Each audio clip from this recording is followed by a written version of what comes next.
Welcome to Followed by Mercy with Austin Gardner. This is where we talk about God's grace and mercy that meets us and follows us even in our lowest moments and lifts us to hope again. No matter what's been broken, His love still heals.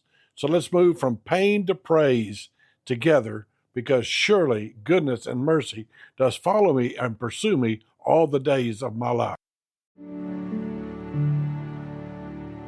We're in the middle of Robert and Kelly Canfield's story. We've been talking about Pompe disease, and we've been talking about how God gives grace, and it's been a wonderful time. I think you're enjoying it. I know you are. You have to be. The Holy Spirit's brought you to here to watch, and He's also speaking to your heart with your situation. And today, I want to focus, Robert and Kelly, on how though you've been through the pit, God has given you tremendous opportunities. You have spent how many years again with Pompe that you've known? 2014. 2014.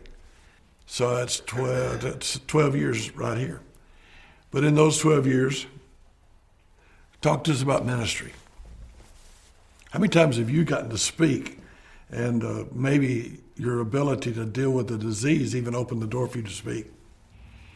I would say the majority of the time that I've been invited to speak, it's been on dealing with suffering or some sort of calamity or something. So I would say that the majority of the time that I've been able to. And God's opened that door many times, Mm-hmm.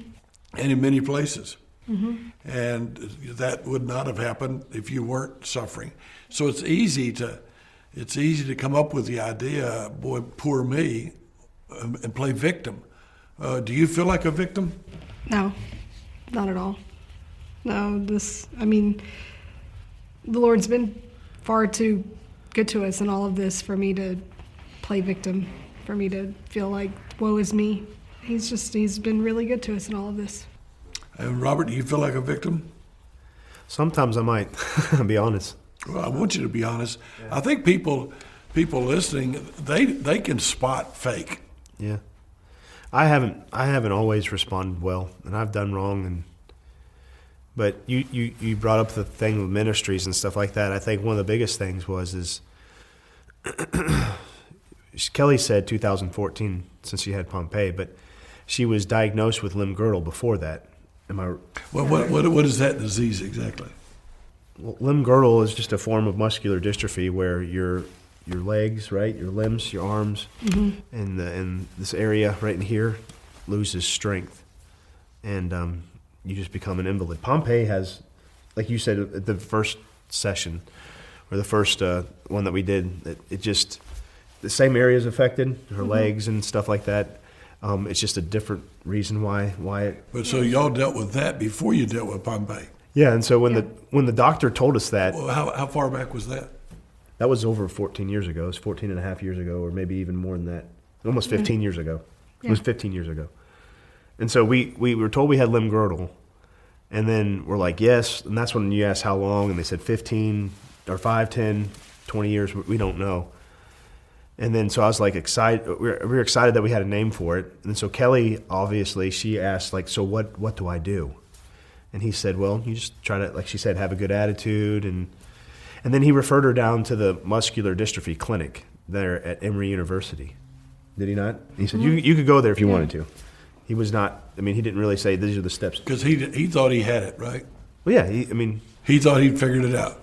yeah. He said that we could do gene therapy, or we could do genetic testing to figure out exactly what kind, because there are multiple kinds of muscular dystrophies.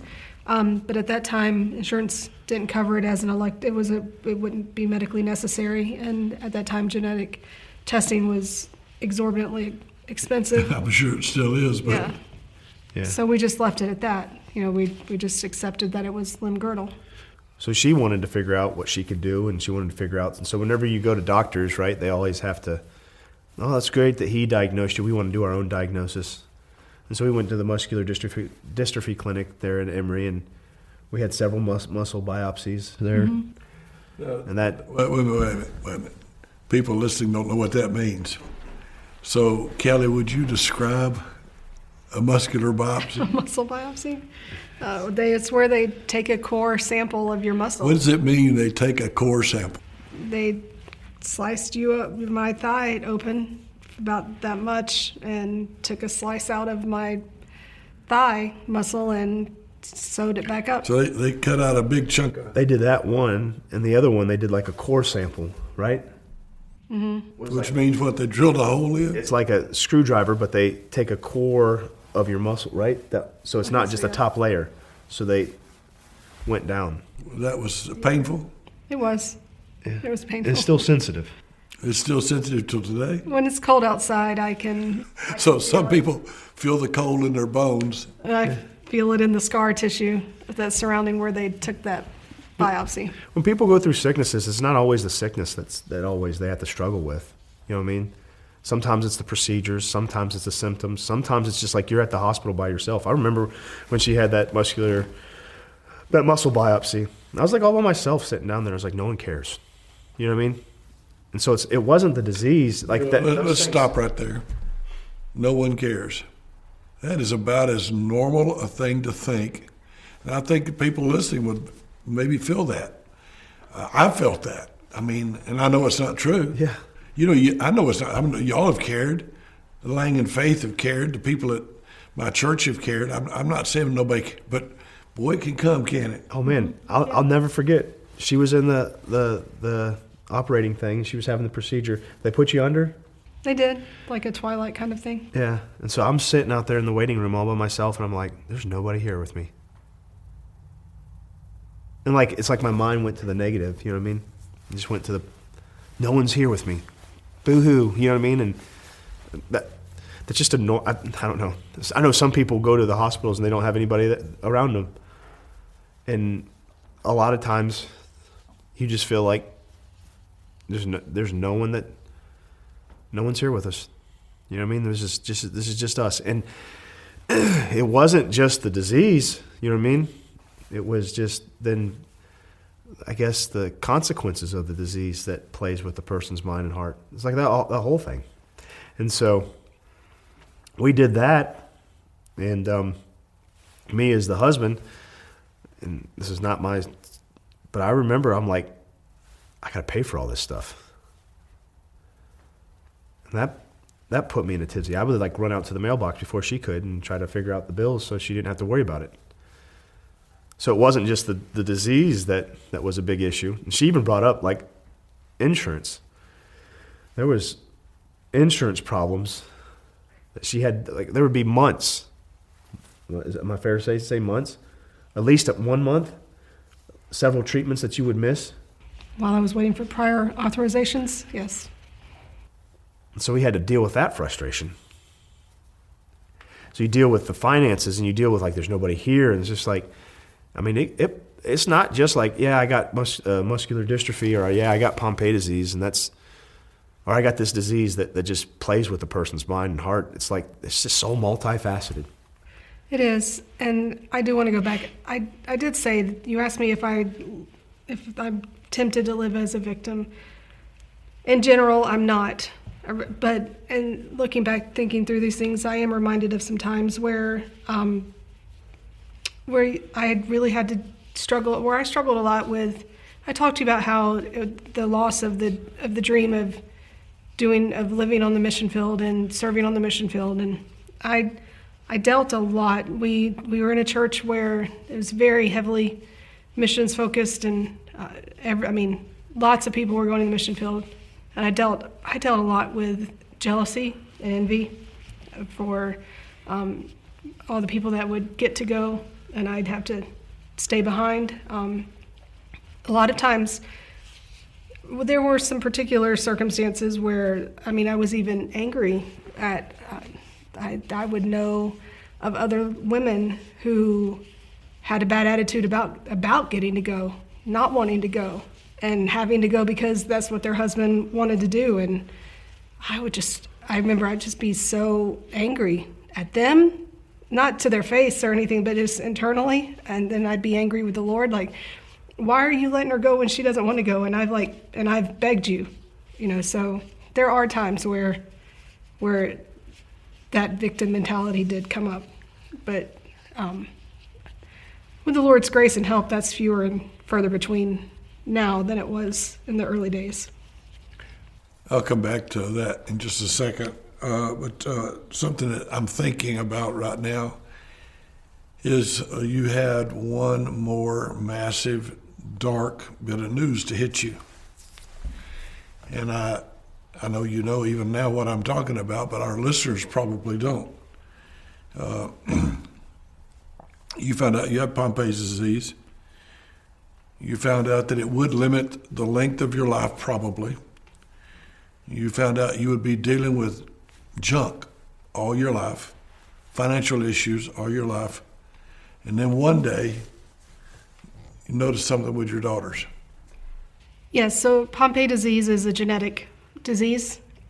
And so we already had Charlotte and Ann by the time we found out that I had Pompe disease, but it's genetic. So we talked to the doctors about, do they need to be tested? And the doctor said, well, the chances that they would have this disease are astronomically slim. And it is true. Like, it's very rare for it to be a parent-child. It's usually parent-grandchild or parent nephew or niece or something like that, the way that the genetics work. And so we didn't do anything about that. They said the only way that it would even be possible is if Robert were a carrier, but we didn't get him tested either because, again, genetic testing. It takes both of you to have the genetic. It's a rare disease.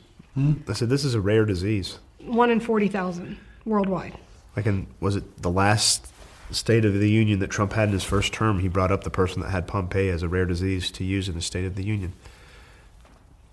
So it's not something that's normal that most people have.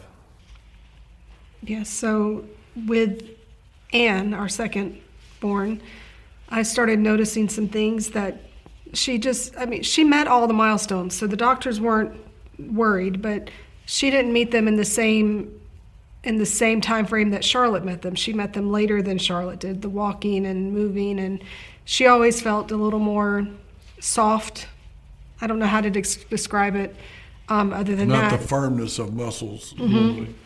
And there were some other things that she struggled, that I felt like I saw a struggle with her, and so I had to go through this whole process in my head as, am I projecting this onto my child? Is this really true? Is this is this in my head? Am I thinking this, or am I just seeing things because I'm looking through things in a filter that nobody else looks through? And so I got to the point where I couldn't put that out of my head anymore. I couldn't dismiss it. And so then I was like, Robert, what do you think? And so I had to wait for him at that point. I felt like, anyway, I had to wait for him to go through that whole process of, we're just projecting. He had to go through all those stages. And so finally he got to a point, at least from my point of view, and he can share his, where I felt like he was at the same way. He's like, okay, let's just go and get her tested. Before Robert talks, one question. One of the things I seem to remember is that when you bounce a baby up and down, they jump on their feet, but Anne would just not throw her feet down. I think so. I think if I remember that right, she was later to walk. I mean, it was still within the normal range, but she wouldn't bounce up and down. No, I do remember that. And so we went and had her tested, and I already, like, in my heart, I already knew that it was going to come back. So the fact when they called and said that it is Pompe, and I mean, my genetic counselor said, because you're mom and we trust mom's instincts, we'll test her. She said, but I will let you know that the chances of her having this are going to be zilch. Like, nobody was expecting for it to come back as her having Pompe. And so I was like, okay. And the way that that showed us then that Robert is a carrier, and I have the disease. So that means that each one of our children would have a 50% chance of having Pompe, or 50% not having Pompe. So to get that diagnosis for Anne, it wasn't a shock to me in my mind. It was real rough. It was real rough for Robert. But then, because Anne had it, we had to test Charlotte because she's a sibling. That one was the hard one for me. when we found out that Charlotte had it. Not that I love her more or and less. I had already resigned in At my least one. Could I have one that's healthy? yeah. Well, I had already resigned in my mind that Anne had it. So but to find out that Charlotte did as well, when she had firm muscles and she walked early and she did all of these things, that one really shocked me, threw me for a loop. And I do remember we were the church, you and Miss Betty and the missionaries and the church were so gracious and kind to send us away to Disney World, and that we got the phone call about Charlotte while we were at Disney World in the hotel room. And I do remember going to Robert and just telling him how sorry I was that he had married me, and that he has to deal with not just a wife that's sick, but kids that are sick too, which is not the right way to think, because God formed me exactly how he formed me. He gave me the DNA that he gave me. He gave the girls the DNA that he gave them. But in that moment, that was real difficult, dealing with Charlotte like that. Yes. And again, I knew, like in my heart, I knew. And so it was more like, okay, we're going to face this. We're going to get this done. But that shock was hard. Robert, what were you feeling? I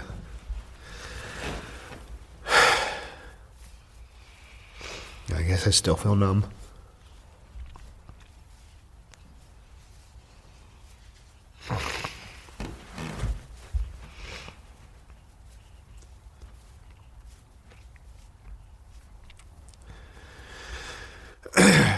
When she told me,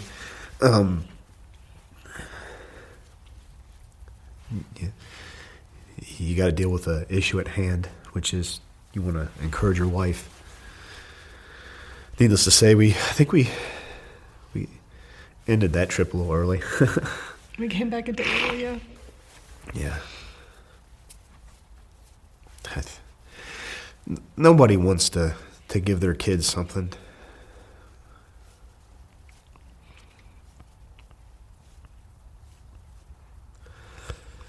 That they're going to struggle with.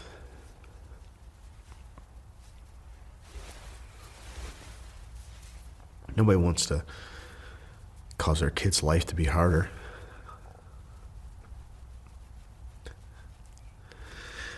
I know I'm evil, and I want to give my kids good gifts. Just, you ask me how I feel. I don't know. It's one of those topics I try not to think about. We have it pretty good. When we go to the doctors to get checkups, and they have other kids there with Pompe. They have an adult onset, which means it's later on in life, and we're learning that with the advancement in medicine that's manageable. And there's other people there that they really struggle with, like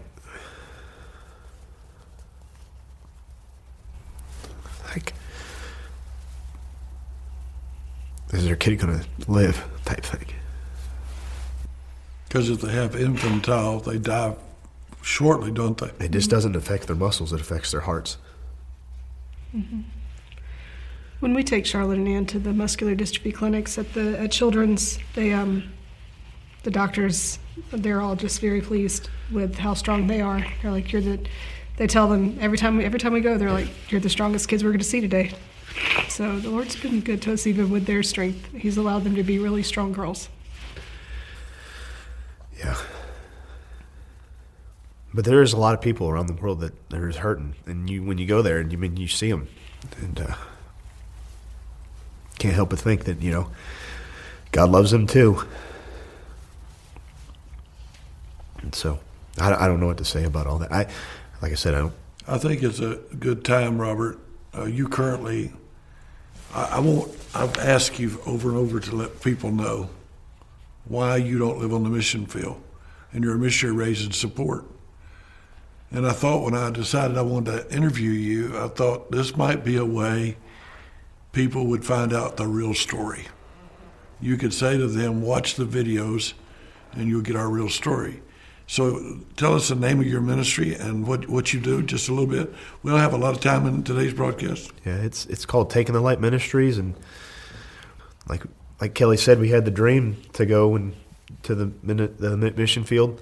It was in your heart. It was in my heart. You wanted it. Both of you did. We planned the path. I felt like we were accomplishing the goals that were necessary in order to accomplish the desire of going to the mission field and seeing churches started and people's lives being changed in the gospel going forward. But our feet got directed in a different path. And I preached a message about David and how he too had a desire to see something for God. He wanted to build a temple, but God had other plans. And so he didn't get to build the temple per se, and it wasn't David's temple. But he provided all the materials and he provided all the blueprints. And God still gave him Jesus. And God was still a great God, and he's still a great God with us. And so we're just trying to do what we can to help missionaries and national pastors get the gospel out to places. You're still not answering my question. Why can't you go to the field? Oh, why can't I go to the field? Well, I got to take care of my family. I got to take care of my wife and daughters. Tell them what goes on with you. So I have to get an infusion of that enzyme I don't make enough of. They figured out how to make a synthetic. Thank God version for of it. Yes. for the medical advances are astonishing. Yes. And so I get an infusion. So where are you getting your treatments mostly? At home. Is it Duke or is it Emory? Both of them. Emory overseas. Duke is where the very first enzyme medicine was created. But Emory oversees my treatment and my care. But they let me get my infusions at home because I've adapted so well to the infusions, and so one of my best friends gets to give me my infusions every 2 weeks, and the infusion itself is 4 hours, but the whole process, mixing the medicine and monitoring, it's about a 5 to 6 hour long And you do that process. how often? Every 2 weeks. Every 2 weeks. It's an IV infusion. What happens if you miss it? If I miss one or so, it's not that big of a deal, but once you start infusions, you're on them for life. And those people who have opted or have not been able to keep their infusions because of insurance reasons or things like that, after a few weeks worth or a couple months, they start to see dramatic declines. So it's a necessary thing for me to have these infusions. The answer about why y'all don't go to the mission field is Kelly has to have these infusions. Your family has been racked with, both birth daughters have the disease. You're a carrier. You have to have infusions. Mm-hmm. So it's obvious that God redirected your path. You're still doing the same thing you would do. Fact is, you've lived overseas, Kelly, for what, how long? We lived in Peru doing an internship as part of our training and preparation for 6 months. And I had spent a summer in Albania before I met Robert. And then also you make trips. You just have to plan them around your... Infusions. And so, Robert, you still hit the field regularly. But again, everything has to be planned around the disease. Life does. Yes, life. So let's end this. Give me the encouraging word. Tell our listener who's dealing with, maybe it's cancer, maybe it's Pompe, or maybe it's Addison's disease, or maybe it's another. It could be any number of diseases. And they're hurting. And you really can be an authority here, because I think what you got and what's going on with your family is up there, pretty high. So what would you say if you were saying to them, listen to me, here's some encouragement?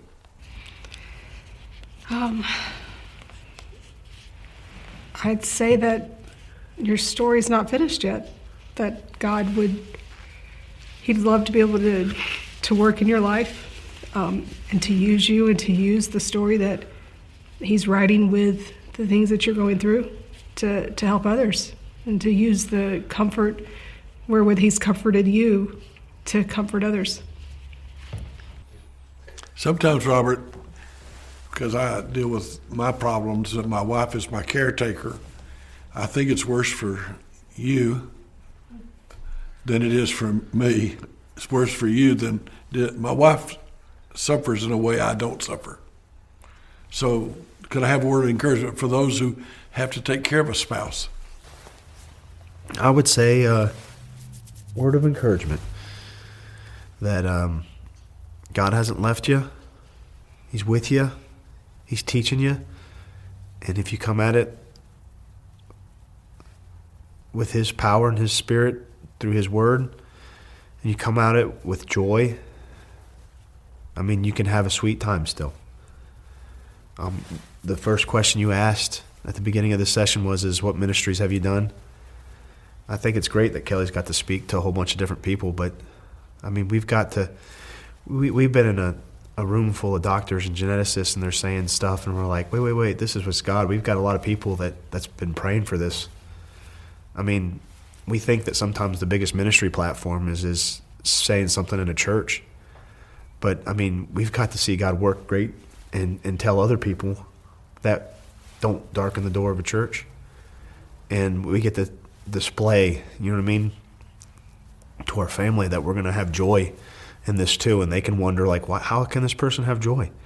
And it's only because what Jesus has done in our hearts. That's the only reason why. It's because we have hope, not in just this life, but also in the life to come. And so I would say the caretakers, I mean, just draw nigh to God and he'll draw nigh to you, and use it for his glory, because the things that's happened is to manifest his power and his strength. And so that's what I would say. As we close today, I just want to tell all of you that God came from God, Jesus, and was made human flesh, and he lived among us so that he feels every pain you're going through.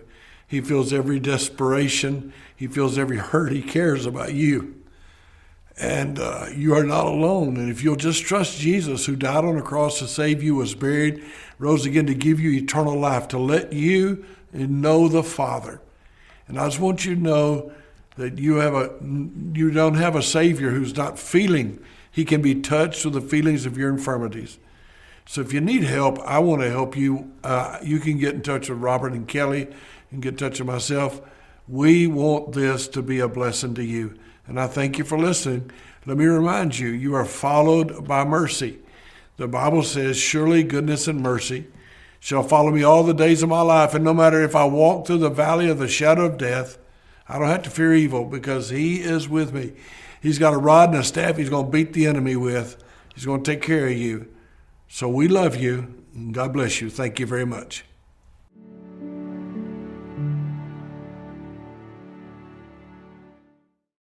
Thanks for listening to Followed by Mercy with Officer Gardner. If today's message spoke to your heart, share it with someone who needs to know God hasn't given up on them. Remember, your pain isn't the end of your story. In Jesus, it can become praise. Thank you.